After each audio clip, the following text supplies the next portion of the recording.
بسم اللہ الرحمن الرحیم بسم اللہ الرحمن الرحیم الحمد للہ والصلاة علی اہلہا۔ عزیز طلبہ السلام علیکم ورحمۃ اللہ وبرکاتہ۔ اصول الکافی درس نمبر 12 میں مقدمہ اصول کافی کے حصہ ششم پر گفتگو ہونے والی ہے۔ سب سے پہلے خلاصہ جات کو دیکھ لیتے ہیں۔ گزشتہ سبق میں ہم نے مقدمہ اصول کافی کے حصہ پنجم پر گفتگو کی۔ بعثت نبوی کے حوالے سے بیان کیا گیا کہ آپ کی بعثت سے قابل انسانی معاشرے کی کیا صورتحال تھی۔ نبی اکرم کی بعثت کی برکات اور ثمرات بیان کیے گئے۔ حل لغات اور مشکل الفاظ کے معنی اور شارحین کے نظریات بھی ذکر کیے گئے۔ آج کے درس میں ختمی مرتبت کی سیرت اور تبلیغ رسالت کی تفصیل بیان ہوگی۔ نبی اکرم صلی اللہ علیہ وآلہ وسلم کے کارناموں کی طرف اشارہ ہوگا۔ مشکل الفاظ کے معنی اور شارحین کے نظریات بھی بیان کیے جائیں گے۔ سب سے پہلے عبارت کو پڑھ لیتے ہیں۔ فرمایا فبلغ ما ارسل به وصدع بما امر وادى ما حمل من اثقال النبوة وصبر لربه وجاهد في سبيله ونصح لامته ودعاهم الى النجات وحثهم۔ حل لغات کو بھی دیکھ لیتے ہیں۔ صادع یا صادع حق کا کھلے طور اظہار کرنا، اعلان کرنا۔ حمل جو ذمہ داری دی گئی۔ نیز اس عبارت میں ایک لغت موجود ہے اثقال، ثقل کی جمع ہے بوجھ اور بار کے معنی میں ہوتا ہے۔ ناصح خیر خواہی کرنا اور دعاہم انہیں دعوت دی اور حثا ترغیب دلائی، انگیزہ دلایا، جوش دلایا۔ تو اب ہم اس عبارت کا ترجمہ دیکھ لیتے ہیں۔ فرمایا فبلغ ما ارسل به، پس نبی اکرم صلی اللہ علیہ وآلہ وسلم نے اس پیغام کو پہنچایا جس کے لیے آپ کو بھیجا گیا تھا۔ آپ نے مکمل طور پر اس کی تبلیغ کی۔ وصدع بما امر، اور جن کاموں کا آپ کو حکم دیا گیا آپ نے اس کا کھلے طور پر اعلان کیا اور اس پیغام کو پہنچایا۔ وادى ما حمل، اور جو کچھ آپ کی ذمہ داری دی گئی تھی آپ نے اس کو ادا کیا۔ ذمہ داری کن چیزوں کی تھی؟ من اثقال النبوت، نبوت کے بار اور نبوت کی جو ذمہ داریاں تھیں آپ نے ان کو اچھے طریقے سے ادا فرمایا۔ وصبر لربہ، اور آپ نے اللہ تعالی کی خاطر صبر فرمایا۔ وجاہد فی سبیلہ، اور اللہ تعالی کی راہ میں آپ نے جہاد کیا، مکمل کوشش کی۔ وَنَصَحَ لِأُمَّتِهِ، اور اپنی امت کے لیے خیر خواہی فرمائی۔ وَدَعَاهُمْ إِلَى النَّجَاةِ، اور انہیں نجات کی طرف دعوت دی۔ وَحَثَّهُمْ، اور انہیں ترغیب دلائی۔ تو اس عبارت کے متعلق علامہ مجلسی کی مرآت العقول کا نظریہ دیکھ لیتے ہیں۔ فرمایا وَصَدَعَ أَيْ أَظْهَرَهُ وَتَكَلَّمَ بِهِ جِهَارًا، یعنی کھلے طور پر واضح طور پر اس کا اظہار کیا اور اس کو بیان کیا۔ اور فرق به بین الحق والباطل، یا آپ نے اس طرح اس مطلب کو بیان کیا کہ حق اور باطل کے درمیان فرق ہو جائے۔ وفسر بکلا الوجہین قولہ فاصدع بما تؤمر، علامہ مجلسی فرماتے ہیں کہ قرآن کی آیت میں بھی ہے کہ جس چیز کا آپ کو حکم دیا گیا ہے اس کو آپ کھلے طور پر بیان کریں، یا اس طرح بیان کریں کہ یہ باطل سے جدا ہو جائے اور لوگ اس کو گڑبڑ نہ کریں۔ اس آیت میں بھی دونوں وجہیں بیان کی گئی ہیں تفسیر میں۔ والاثقال جمع ثقل، اور اثقال ثقل کی جمع ہے۔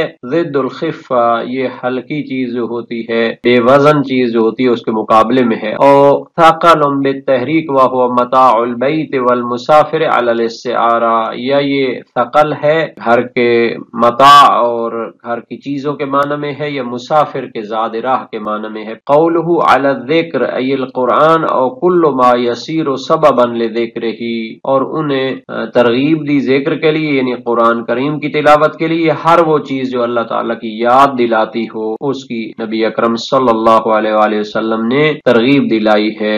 اسی طرح اس عبارت کے متعلق صحاح جوہری اور لسان العرب نے بھی جو معنی بیان کیے گئے ہیں ان کو دیکھ لیتے ہیں۔ صدع بما امر اے اجہر بہ وتکلم بہ جہارا او اظہرہ، یا تو کھلے طور پر اور اس کو واضح طور پر بیان کیا ہے یا اس کا اظہار کرنے کے معنی میں ہے۔ اور فرق به بین الحق والباطل والکل محتمل، ان تمام معنی کا احتمال ہے، کما ہوا ظاہر من الشروع، جیسا کہ شارحین کی باتوں سے ظاہر ہوتا ہے اور لغت کی کتابوں میں بھی یہی معانی ہیں۔ ملا صدرہ کا نظریہ دیکھ لیتے ہیں۔ شرح اصول کافی میں اس عبارت کے بارے میں فرماتے ہیں، فبلغ صلی اللہ علیہ وآلہ ما ارسل به الباء للملابسہ، اے ارسل الی الخلق متلبسا به من القرآن او الرسالہ، یعنی نبی اکرم کو قرآن یا الہی پیغامات کو پہنچانے کے لیے بھیجا گیا۔ وَصَدَعَ بِمَا أُمِرَ كَمَا قَالَ تَعَالَى،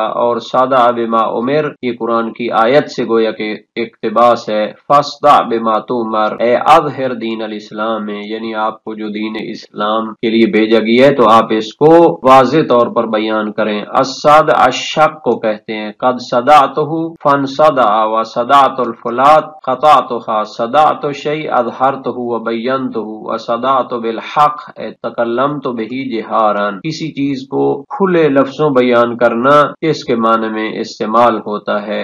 نیز علامہ ملا صدرہ نے اپنی شرح اصول کافی میں اس عبارت کے بارے میں فرمایا ہے، حمل من اثقال النبوہ، الاثقال جمع ثقل ضد خفہ، کما فی قولہ تعالی واخرجت الارض اثقالها، زمین اپنے بار کو نکال دے گی، اے اجساد بنی آدم یعنی لوگوں کے جسموں کو نکال دے گی۔ وقد یجیء والا جمع ثقل بمعنى المتاع وقد يحمل علیہ ایضا معنى الآیہ، تو کبھی یہ مال و متاع کے معنی میں ہوتا ہے جس کو ثقل پڑھنا ہوتا ہے، اور آیت کا بھی یہی معنی کبھی کیا جاتا ہے۔ والمراد ها هنا هو الاول، حالانکہ یہاں مقدمہ اصول کافی کی عبارت میں پہلا معنی مراد ہے۔ وفيما ذكروا اشعار بان المراد من الامانہ في قوله تعالی انا عرضنا الامانة الى قوله وحملها الانسان، تو ہم نے یہ جو شریعت کی امانت ہے اس کو پیش کیا پہاڑوں آسمانوں پر، تو انہوں نے اس کو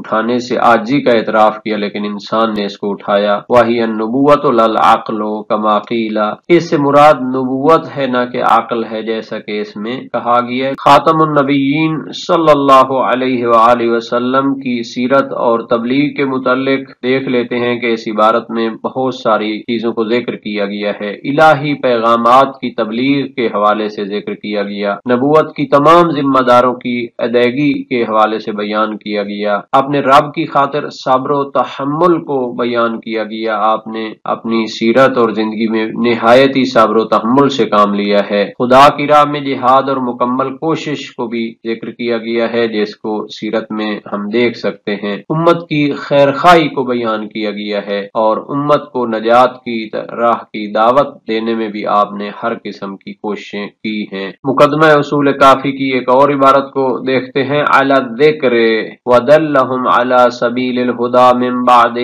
بمناہج ودواع اسس للعباد اساسها ومنائر رفع لهم اعلامها لکی لا یضلوا من بعدہ وکان بہم رؤوفا رحیما۔ اس میں موجود لغات کو دیکھ لیتے ہیں۔ دلہم ان کی رہنمائی کی، دل یدلو دلیل سے ہے، مناہج روشیں اسلوب، دواعی انگیزے ترغیبی اسباب اور عوامل کو کہتے ہیں، منائر منارے بلند جگہوں کو کہتے ہیں، اعلام نشانیوں کو کہتے ہیں، اور لا یضلوا گمراہ نہ ہو جائیں۔ رؤوف مہربان نرم دل کو کہتے ہیں، رحیم ہمیشہ رحم و کرم کرنے والے کے معنی میں ہے، رحمان جو بہت زیادہ رحم و کرم کرے، کیونکہ وہ اس میں مبالغہ ہے، یہ صفت مشبہ ہے جس میں ہمیشگی کا معنی پایا جاتا ہے۔ رفع بلند کرنا، اسسا بنیاد ڈالنا۔ اس عبارت کا ترجمہ کر لیتے ہیں، علی الذکر یہ سابقہ عبارت کے ساتھ متعلق ہے، حثہم علی الذکر یعنی نبی اکرم نے انہیں ذکر قرآن پہ یا ذکر الہی کے لیے ترغیب دلائی، ودلہم علی سبیل الہدی من بعدہ، اور امت کو اور لوگوں کو حق کے اور ہدایت کے راستے کی رہنمائی فرمائی، من بعدہ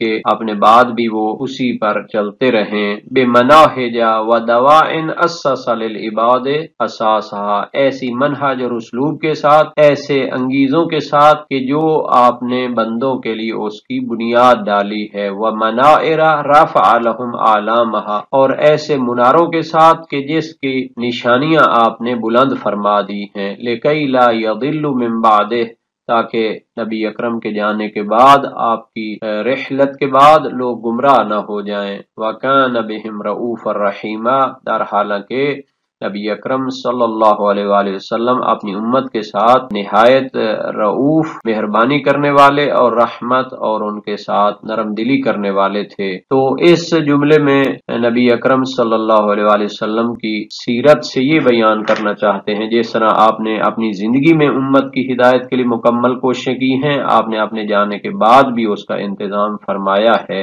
اس عبارت کے متعلق شارحین کا نظریہ دیکھ لیتے ہیں۔ فرمایا المراد بالمناہج کل ما یتقرب بہ الیہ سبحانہ، مناہج سے مراد ہر وہ چیز ہے جس کے ذریعے اللہ تعالیٰ کا تقرب حاصل کیا جاتا ہے۔ وبسبیلها دلائلها ما یوجب الوصول الیہ، اور سبیل سے مراد وہ دلائل ہیں اور وہ چیزیں ہیں جو اللہ تعالیٰ کے قرب کا موجب بنتی ہیں۔ شرح اصول کافی مازندرانی جلد 1 صفحہ 29 میں اور مرآت العقول علامہ مجلسی جلد 1 صفحہ 12 میں یہ مطلب پایا جاتا ہے۔ یا فرمایا المراد بسبیل الہدا الطریقۃ الشرعیہ المقدسہ، یعنی نبی اکرم نے راہ ہدایت کو معین فرمایا ہے تاکہ لوگ آپ کے جانے کے بعد اس پر چل کر اور اس شریعت پر چل کر گمراہ نہ ہو جائیں۔ وبالمناہج والدوائی کتاب اللہ والعطرہ، اور مناہج اور دوائی سے مراد، انگیزوں سے مراد کتاب خدا اور عطرت ہے۔ وبتأسیس الاساس ورفع المنار نصب الادلۃ علی ذلک، اور بنیادیں ڈالنا اور مناروں کو بلند کرنے سے مراد ان کی دلیلیں قائم کرنا ہے۔ وَيُحْتَمَلُ أَن يُرَادَ بِالْمَنَاهِجِ الْأَوْصِيَاءَ وَبِالدَّوَاعِ الْأَدِلَّةُ الدَّالَّةُ عَلَى خِلَافَتِهِمْ، اور احتمال ہے کہ مناہج سے مراد اوصیاء ہوں اور دواعی انگیزوں سے مراد ادلہ ہوں جو ان کی خلافت پہ دلالت کرتی ہیں۔ شرح ملا صدرہ صفحہ 8، حاشیہ بدر الدین صفحہ 34، شرح مازندرانی جلد 1 صفحہ 25 اور علامہ مجلسی کی کتاب مرآت العقول میں بھی یہ مطلب پایا جاتا ہے۔ بعثت ختمی مرتبت اور انسانی معاشرے کے احیاء کے حوالے سے دیکھ لیتے ہیں۔ ہدایت کی راہیں ان کی طرف رہنمائی فرمائی ہے۔ نبی اکرم صلی اللہ علیہ وآلہ وسلم نے پوری کوشش فرمائی ہے کہ اپنی امت کو ہدایت فرمائیں، عقلی منہج کی تاسیس کی ہے۔ نبی اکرم صلی اللہ علیہ وآلہ وسلم نے امت کی عقلوں کو بیدار کیا ہے، ہدایت کے